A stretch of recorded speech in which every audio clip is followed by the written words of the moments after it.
मुझे माफ कर दो माँ। एक हाथ से राक्षस की जीभ कसकर पकड़ी हुई और दूसरे हाथ में प्रहार के लिए उठी गदा। यह वो राक्षस है जिसे रोकने के लिए त्रिदेवों को भी महाशक्ति जगदम्बा की शरण में जाना पड़ा था। इस रहस्यमयी कहानी की शुरुआत होती है सतयुग से। एक खूंखार राक्षस था मदनासुर। उसने घोर तपस्या करके सृष्टि के रचयिता ब्रह्मदेव से वाक सिद्धि का वरदान पा लिया। इसका सीधा सा मतलब था कि उस राक्षस के मुंह से निकली हुई हर बात सच हो जाए। इस वरदान का फायदा उठाकर उसने पूरी दुनिया में तबाही मचानी शुरू कर दी। जब पूरी सृष्टि पर प्रलय का खतरा मंडराने लगा, तब जगत के पालनहार भगवान विष्णु ने उसे रोकने का फैसला किया।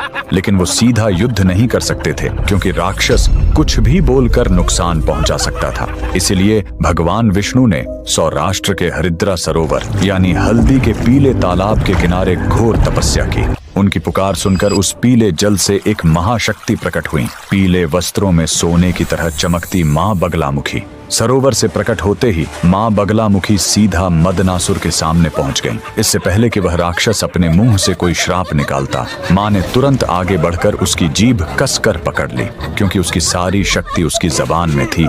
जीभ पकड़ते ही उसकी शक्ति खत्म हो गई और वो कुछ भी नहीं बोल पाया।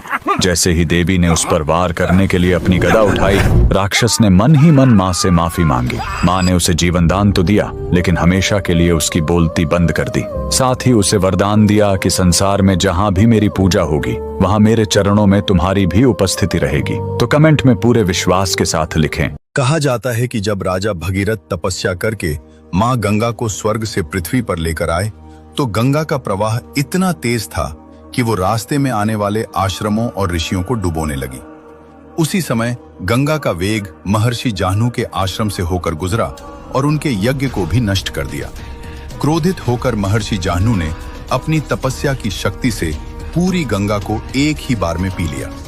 देवता और भगीरथ घबरा गए और महर्षि से विनती करने लगे कि गंगा को वापस पृथ्वी पर छोड़ दें, क्योंकि वो लोक कल्याण के लिए आई है।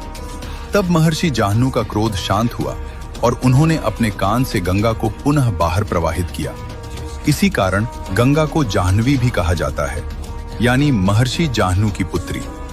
ये कथा हमें सिखाती है कि क्रोध में भी संयम और क्षमा का महत्व कितना बड़ा होता है और दिव्य शक्तियां हमेशा लोक कल्याण। जामन जी का जन्म ब्रह्मा जी से हुआ था। वह जन्म से ही बूढ़े नहीं हैं, बल्कि वह अपने बाल काल में हनुमान जी की तरह ही शरारती थे, जिनके कारण एक पर्वत ने जामवंत जी को श्राप देकर बूढ़ा बना दिया। भले ही जामन जी बूढ़े हो गए, पर उनके बल में कोई कमी नहीं आई। जामन जी के बल का अंदाजा आप इससे लगा सकते हैं कि समुद्र मंथन में जिस पर्वत को घुमाने के लिए देवता और दानव की पूरी शक्ति लग गई थी,